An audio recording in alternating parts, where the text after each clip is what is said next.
हमारा जैसे भारत देश है उसी प्रकार अमेरिका नाम का एक देश है, तो उसमें एक मुझे कपड़े तैयार करने के कपड़े सिलाने का एक कारखाना था। उस कारखाने में ज्यादातर आपको मालूम है महिलाएं होती है, महिलाएं ही सिलाने का वगैरह काम करती है। तो एक दिन 8 मार्च को अच्छा उस कारखाने के जो कुछ औरतें हैं उनके कुछ मांगे थी कि इतना हमें पगार चाहिए, इतना काम चाहिए, 8 घंटे का काम चाहिए वगैरह ऐसे कुछ मांगे थी। तो वो मांगे पूरी करने के लिए 8 मार्च को उन्होंने हड़ताल की संप केला आणि एक पूर्ण दिवस कारखाना बंद केला।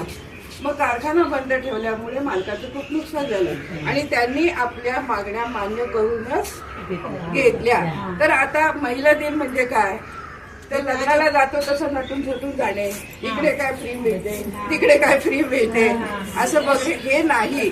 तर महिलांना काय पाहिजे सांगा बरं तुम्हाला। स्वातंत्र्य पाहिजे आपल्याला सन्मान पाहिजे, म्हणजे रिस्पेक्ट पाहिजे आपल्याला।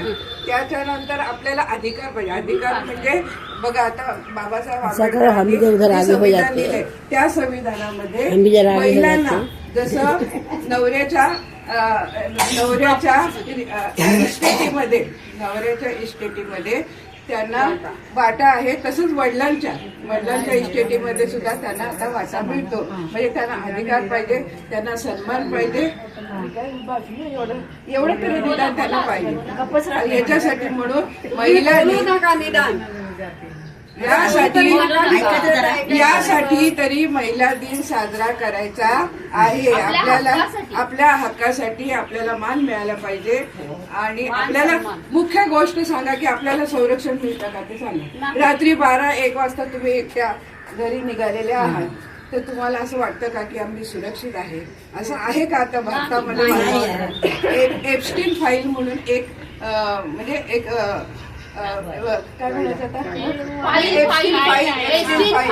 एप्स्टीन फाईल असं एका महिलेने ते हुडकून काढलं की जगामध्ये जेवढे देश आहेत त्याच्यामध्ये सत्ताधारी जे पुरुष आहेत त्यांनी 14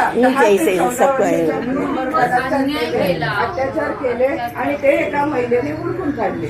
तर असं हे होता कामा नाही। आपल्याला संरक्षण पाहिजे, सन्मान पाहिजे। लोक आहेत भारताची भारत नाही संपूर्ण जगामध्ये जे सत्ताधारी आहेत, जे श्रीमंत आहेत, त्यांनी 10 ते 14 वर्षाच्या मुलीचा गैरफायदा घेतला।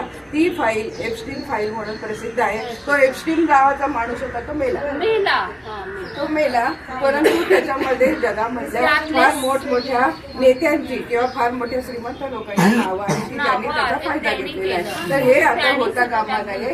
आपला हक्क आपल्याला मिळाला पाहिजे, आपल्याला संरक्षण मिळालं पाहिजे आणि आपल्याला रिस्पेक्ट म्हणजे सन्मान मिळाला पाहिजे।